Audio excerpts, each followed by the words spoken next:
Escola Literária Romantismo.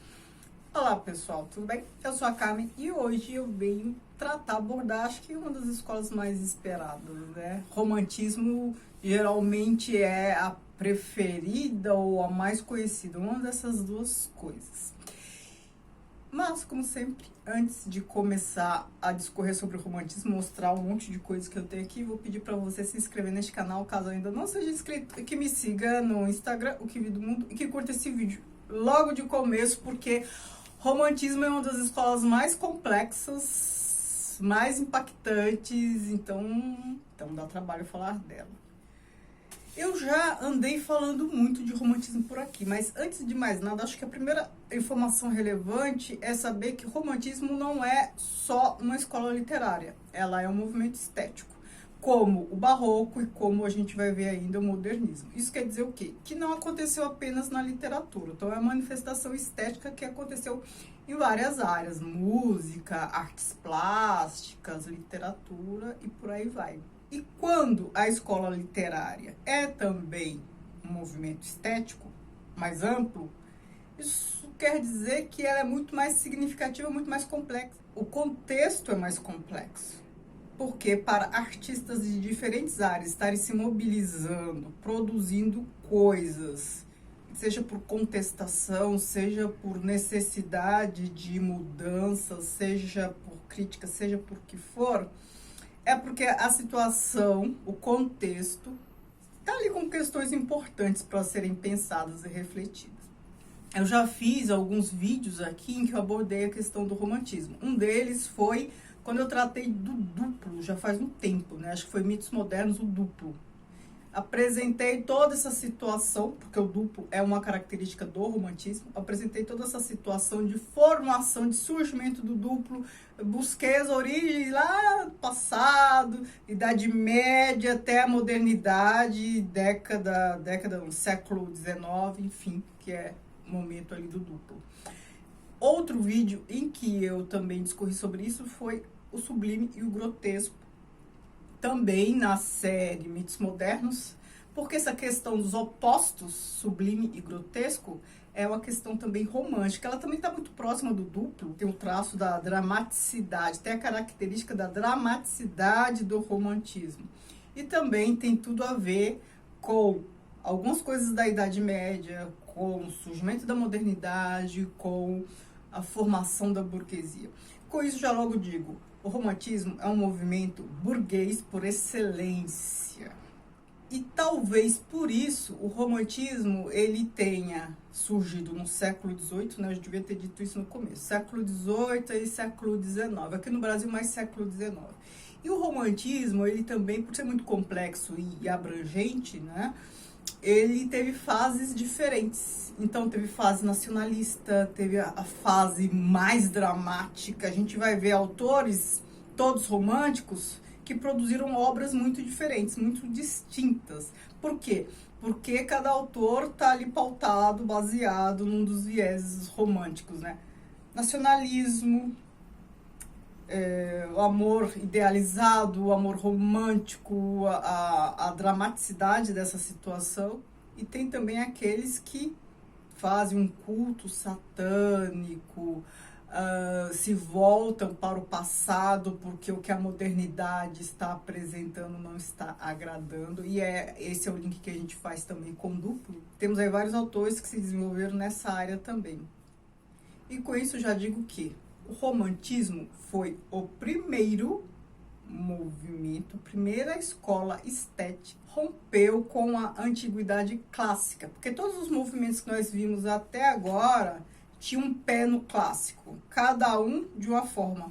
Até o barroco era clássico também, né? Ele tinha lá umas dramaticidades, tinha coisas, mas era clássico. O romantismo não, o romantismo rompe com tudo. Isso em poesia quer dizer o quê? Romper com a obrigatoriedade de seguir preceitos aristotélicos para a produção de literatura. E aí houve uma produção mais livre nesse sentido, né? Claro que a gente está falando de romantismo, então é dramática. A gente tem uma produção dramática, exagerada, idealizada.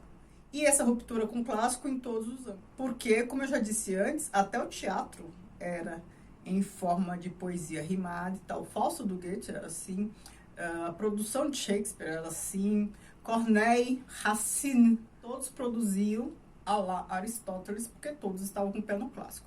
Romantismo, não. Já não há mais essa necessidade. Então, assim, por que surgiu o romantismo, né? Eu já falei que tratei disso em outros vídeos, vários vídeos eu comento esse surgimento, e agora eu vou tentar resumir para esse vídeo não ficar muito longo. A gente está num momento histórico da formação de uma identidade burguesa, né? Burguesia já tem dinheiro, a burguesia já está dominando os espaços sociais, e a burguesia está ali para conseguir espaço político, domínio político. Então, a gente está no momento, século XVIII, a gente está pensando na Europa, a gente está no momento em que a burguesia já higienizou ali, né, o espaço público, como eu sempre falo, deu aquela higienizada, colocando cada macaco no seu galho, louco no hospício, doente no hospital, bicho em zoológico, artista de rua em circo, tá? E ela tá ali sentindo uma necessidade de formação, e a gente tem toda a questão da educação cultural do burguês, mas, por outro lado, também, ela se sente só, a burguesia se sente só. Ai, que dó. O romantismo, ele surge de uma solidão burguesa, o isolamento do sujeito. A gente já não tem mais aquela cultura da Idade Média de viver todo mundo junto, misturado, e a gente tem uma burguesia ali que institui o real, né? Organiza, higieniza, isso causa solidão também, né? Os burgueses vão ficar entre si, né? Eles não se misturam mais. Claro que não é só por conta disso, a gente já falei que é um movimento super complexo, super rico, mas esse vídeo tem que ser curto e eu já tratei de outras questões em outros vídeos. E por conta dessa solidão, o sujeito volta a si, a sua interioridade, e começa essa valorização da sua subjetividade. A gente já não tem mais uma igreja determinando tudo que o sujeito tem que fazer, né, que pensa por ele. Não estou falando que as pessoas estão sem religião, hein? Vamos lembrar que o protestantismo é forte e os católicos também são fortalecidos. Mas o que há aqui? Houve um enfraquecimento da Igreja Católica. A Igreja Católica teve que se reformar e a gente teve um movimento protestante. O que pregava o protestantismo? Da formação religiosa do sujeito, dele mesmo ler ali, fonte primária, dele se voltar para si. Isso já é um ato isolado, porque a formação religiosa é menos mediada. É o sujeito que, no seu isolamento ali, vai estudar a Bíblia, para não ser enganado, inclusive, né? Claro que inicialmente a ideia era essa. Então, a gente tem essa necessidade de formação também cultural, que eu já falei para vocês, que não dá para eu tratar muito aqui nesse vídeo, para não ficar muito longo. Ele percebe a necessidade de um refinamento, a necessidade de aprender, porque eles sabem trabalhar, o burguês sabe trabalhar, mas é aquela educação como os nobres têm, né? A aristocracia tem. Essa necessidade, a burguesia na França e na Alemanha, ela foi muito diferente, porque o burguês francês, ele quis uma educação tal qual os aristocratas tinham, né? Eles queriam ter a mesma cultura aristocrática. Os alemães não, eles achavam que eles precisavam de uma educação diferenciada, não aristocrática, porque eles não eram aristocratas, né? Então, aí a gente vê a necessidade da educação cultural, que foi muito forte na Alemanha. Com esse isolamento, a gente tem esse sujeito isolado que se volta às suas questões subjetivas. Antes de ter esse ensimesmamento, como era o indivíduo? Ora, tinha alguém dizendo tudo que ele devia fazer sem ele precisar pensar, né? A gente tinha a igreja fazendo isso, então as normas eram dadas, apenas deveriam segui-las. Agora, quando ele se volta para si, ele traz informação do exterior e tenta azeitá-la para se formar e aí produzir, e aí decidir coisas. Porque antes a informação vinha do exterior, mas ele não precisava pensar, era só executar, certo? Agora não, agora ele tem que refletir, ele tem que decidir o que fazer, ele tem que isso, ele tem que aquilo. Isso gera uma angústia, uma supervalorização da subjetividade que até hoje a gente tem, né? E depois, futuramente, vai gerar o individualismo, que a gente conhece muito bem hoje em dia, expressão maior, essas selfies, esse excesso de exposição em redes sociais, né? Então surgiu neste momento essa necessidade do indivíduo se valorizar em detrimento aos outros, porque ele estava muito só, então ele começou a pensar muito em si mesmo, por conta de toda essa situação do contexto. Tem muito mais coisa que isso, que explica esse isolamento? Tem, mas para este vídeo, só isso, porque senão a gente tem que fazer um curso sobre romantismo e não dá. Então, por um lado, a gente tem um sujeito isolado. E aí já ajuda a explicar toda essa questão dramática, né? E também ajuda a explicar uma idealização. Porque quando você está com você mesmo, você cria fantasia. Uma idealização da mulher amada e tudo mais. E uma outra questão, falei para vocês, o romantismo rompe com o classicismo. Por quê? A natureza já começa a ser destruída, as pessoas pobres começam a ser muito exploradas com jornadas extenuantes de trabalho e tal. E aí, a artista que é mais sensível percebe, principalmente poeta, se isso são luzes, a promessa iluminista da razão, tal, a promessa de um mundo melhor para todos, lá desde a Revolução Francesa, se isso são luzes, eu prefiro as trevas. Eles rompem com essa proposta inicial. E aí, o que eles fazem? Eles se voltam para a Idade Média. Na Idade Média Ocidental, a igreja isolou toda a cultura greco-romana, tirou proveito do que interessava, ressignificou e devolveu para as pessoas, mas as pessoas, pessoa comum, não tinha acesso à produção greco-romana da antiguidade clássica, né? Como se houvesse assim, uma ruptura com o greco-romano. O que havia era ressignificado de acordo com os vieses católicos. Então, a valorização ocidental da cultura clássica, a revalorização, só aconteceu a partir do Renascimento. Na Idade Média, a Idade das Trevas, conforme os iluministas, não houve essa valorização. Na verdade, guardaram muitas coisas, esconderam, queimaram, destruíram. Coisa que a gente vê bem no filme, no livro, O Nome da Rosa. O que os primeiros críticos, poetas, sobretudo, românticos, perceberam? Ora, se isso são luzes, eu prefiro as trevas. Eles se voltam e é por isso que eles começam também, parte dos românticos, começam a cultuar essa questão obscura, um culto satânico, né? A gente tem toda ali a questão Edgar Allan Poe, surgem todas aquelas questões de duplo, que eu já expliquei bem no vídeo que eu falei, né? Uma obscuridade, este jogo de contrastes, o obscuro, o claro, o que o lado iluminado esconde, né? O que está nas trevas, para ter tanta iluminação assim, o que está escondendo? Aí a gente tem um bom exemplo, o médico e o monstro, né? Então a gente tem lá o médico todo certinho, de acordo com os preceitos sociais, tarará, tarará, e à noite surge seu lado B, Dr. Jack, o Mr. Hyde, aí surge o Mr. Hyde, comete crimes e tal. Então a gente percebe que a partir deste isolamento, desse culto à subjetividade, essas coisas, havia muita repressão, o indivíduo estava ali. Então a gente percebe que com este isolamento, com várias regras sociais, porque quando a burguesia organiza o espaço social, ela institui o real, né? O poder de instituir o real não é para qualquer um. O que é instituir o real? Dizer, é assim porque eu quero assim. Você está falando que você veja, mas estou dizendo que é azul, porque eu quero que seja azul. E eu posso querer que seja azul e você tem que seguir, porque sua condição é essa, obedecer. E aí ela organiza, fala, isso tem que ser assim, tem que ser assado, agora isso pode, isso não pode, preguiça é pecado, isso, aquilo. Com isso o quê? Se tem que ser assim, o que não é assim tem que ser o quê? Reprimido. Essa repressão fortalece todos esses conflitos internos do sujeito moderno, né, que está ali já todo atrapalhado consigo mesmo.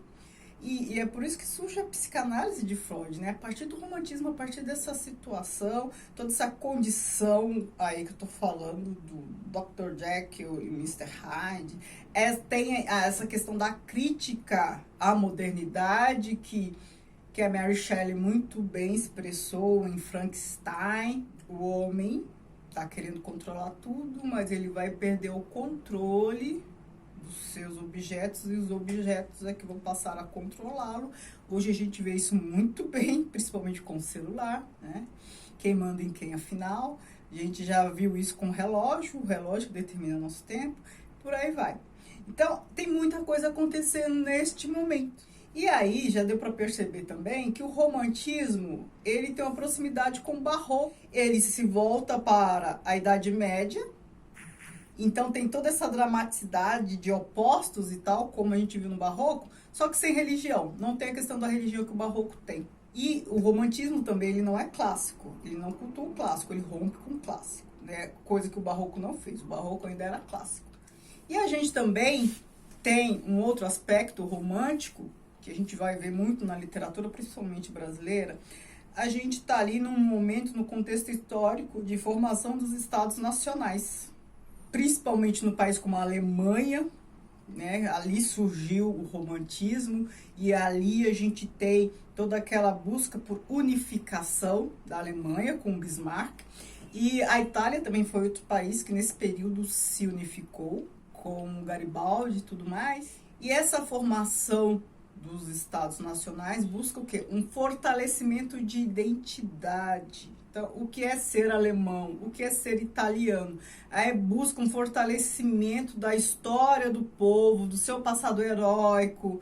O nacionalismo, eu nunca vi como algo positivo. Tem gente que acha, tal, pátria, não sei o quê, mas não. Se a gente parar e pensar que nós nos constituímos em relação ao outro, se a gente começa a se valorizar muito, automaticamente a gente está desvalorizando o outro. E nossa identidade se constitui na relação com o outro. Com isso, quando a gente começa a desvalorizar o outro, o que acontece? Além do preconceito, óbvio, mas se a gente está falando de um grupo de pessoas, de um povo, a gente está pensando na valorização do povo em detrimento da desvalorização do outro. Então, a gente tem xenofobia. E hoje a gente também vê isso muito bem. Então, não é por acaso que esses dois países que eu citei, Itália e a Alemanha, no começo do século XX fizeram o que fizeram. Ou seja, fascismo na Itália, nazismo na Alemanha. Tudo isso porque uma busca exagerada de um fortalecimento de uma nação que se julga superior à outra.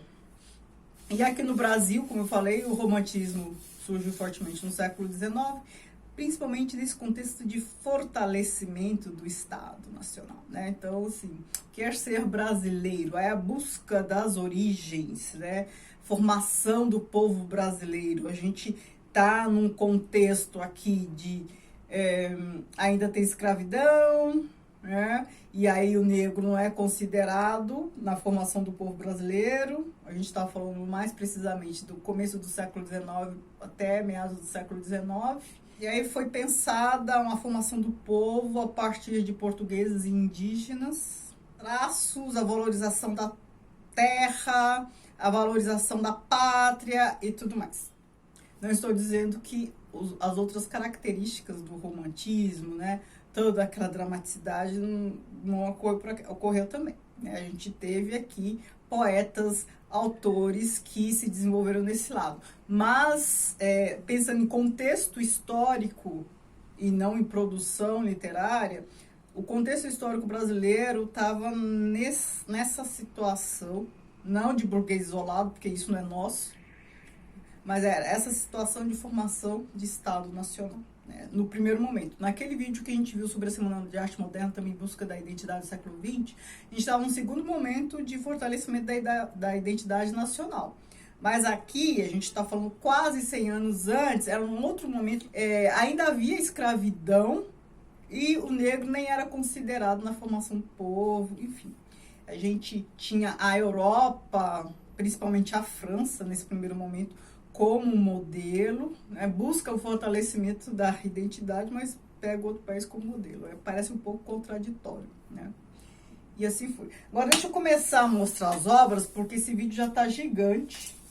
E eu falei que esse assunto é rico, né? Mas eu tenho que mostrar para vocês. Eu vou mostrar 3 obras que não são brasileiras. E depois eu mostro algumas brasileiras. Um grande romântico, da literatura francesa foi o Victor Hugo. Aqui eu mostro para vocês o Corcunda de Notre Dame. A minha edição está em francês. Em francês essa obra se chama Notre Dame de Paris, né? E aqui, o que a gente tem de romântico aqui? A gente tem o grotesco e o sublime, já falei, né? A gente tem aqui o Quasímodo, aquela figura grotesca, e a Esmeralda, sublime. Ao mesmo tempo a gente tem o duplo. A gente tem aquela ideia do o que não é exatamente o que parece ser. Então, assim, a gente tem o Quasímodo, que é grotesco, tal, mas ele por dentro é sublime. E a gente tem também lá o guarda lá na sua, que é bonito, mas por dentro era horrível. Então, essa brincadeira de opostos. Então, a gente tem aquela ideia que eu falei pra vocês. Ora, se isso são as luzes, eu prefiro as trevas. Eu não posso deixar de citar a obra símbolo do romantismo, que é Os Sofrimentos do Jovem Werther. Símbolo não só porque é alemã, né? O romantismo surgiu lá, mas aqui a gente tem a questão do amor idealizado pela Carlota e a impossibilidade de realização e o fim trágico, né? A gente está falando de drama, tragédia, mas não como tragédia grega. É uma tragédia que não está baseada em previsão de oráculo ou para o bem coletivo, o público em detrimento ao privado, os valores do coletivo em detrimento dos valores particulares. Não, aqui a gente tem fins trágicos por questões individuais, particulares. Então, na impossibilidade de realizar esse amor, né? É uma obra clássica, eu acho que não é spoiler, ele se mata. E gerou uma onda de suicídio para a Europa por conta disso, né? Virou modelo. E aí muitos se matam. Então, assim, essa dramaticidade do amor impossível, da idealização da mulher amada. E isso nos faz lembrar uma outra escola, a primeira que vimos, que é o quê? O trovadorismo, né? Aquela idealização. Falei para vocês, tem um pé na Idade Média, aquela idealização da amada. Tem um pezinho lá. O outro livro que eu quero mostrar, Viagens na Minha Terra, do Almeida Garrett, que é uma obra portuguesa e ele viaja por Portugal, né? Aí aqui a gente já tem um viés mais nacionalista, mas não tanto como outros que a gente vai ver aqui, um viés nacionalista, né, de valorização da terra e tudo mais. Com este idealismo, as pessoas fogem da realidade, porque assim, o ideal ele é oposto ao real. Se você valoriza que não é real, você está fugindo da realidade, né? Então tem essa característica também. Vou mostrar obras brasileiras. José de Alencar, um dos grandes representantes do romantismo. Aqui a gente tem o Guarani e Iracema. Tá falando da formação da identidade nacional a partir da junção do cruzamento. Falar cruzamento parece coisa de animal, né? Mas de índio e branco. Guarani, ele é índio e ela é branca. Iracema, ela é índia e ele é branco. Não tenho aqui, mas também não posso deixar de citar Gonçalves Magalhães, o grande poeta da época, e também o Gonçalves Dias, né, daquele famoso Minha Terra Tem Palmeiras, onde canto sabiá e tal, Canção do Exílio. Ali a gente tem um poema nacionalista, a exaltação da pátria, a saudade da pátria. Lira dos 20 anos, do Álvares de Azevedo, e Noite na Taverna, e poemas escolhidos também do Álvares de Azevedo. Aqui a gente já tem aquela idealização da mulher, aquele sofrimento, aquela irrealização, tal qual Goethe lá com Werther, e o Álvares de Azevedo também, se não me engano, morreu de tuberculose. Ele estava na moda, aquele exagero, né? A valorização da subjetividade é tão grande que a pessoa fica ensimesmada, pensa apenas nela e sofre muito. Quando a gente se acha o centro do universo, a gente sofre demais também. Ninguém para pra pensar nisso, mas uma pessoa egocêntrica, ela sofre muito, porque ela acha que o próprio sofrimento é inigualável. Porque ela não quer saber do sofrimento do outro, ela não está preocupada com o que acontece com os outros. Então, ela valoriza demais o que acontece consigo mesma. Então, ela se valoriza demais, tanto para coisa boa quanto para coisa ruim. E essa ultra valorização do sofrimento faz com que o sofrimento se torne insuportável. É por isso que muitas vezes resulta em suicídio. Não consegue lidar com a dor, tem que matar o corpo para eliminar a dor. Então, isso era muito comum também. Aqui a gente tem Visconde de Toné, com Inocência. Aqui a gente tem a impossibilidade do amor também, um fim trágico, só que não é tão dramático assim, essa valorização do eu que sofre, que se chora.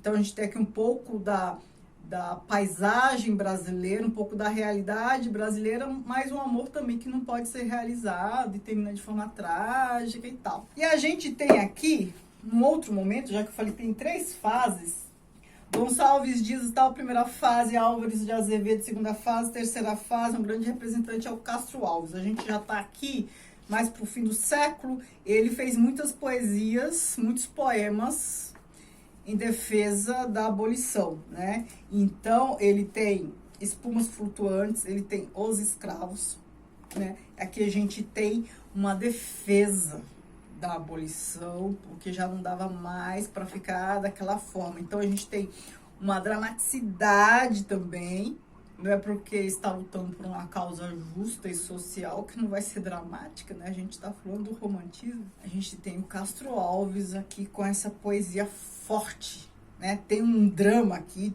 a poesia dele tem uma força totalmente diferente daqueles poemas clássicos, totalmente diferente. Não estou dizendo que ele não estava usando rima nem nada, eu estou falando a composição, a força, as palavras e a causa. A causa dele era bem forte, né? Ele não está aqui idealizando mulher amada, não. Ele está tratando de uma causa social. Por isso que também é considerado uma outra fase do romantismo. Tem as características, mas não tem o motivo que outros poetas da época, né? Não da época, mas representantes do romantismo tinham, que é a questão da idealização da mulher, aquela dramaticidade e tal. Tá bom, gente? Eu tô vendo aqui, tem mais de meia hora de vídeo, eu vou parar por aqui, eu teria muitas coisas para falar. Como também já falei em outros vídeos, vejam lá o duplo, vejam o grotesco e o sublime, e vocês vão ter a complementação de um pouco de tudo que eu disse aqui. Tá bom? Tá gigantesco, vou parar por aqui. Muito obrigada, beijozinho. Tchau, tchau.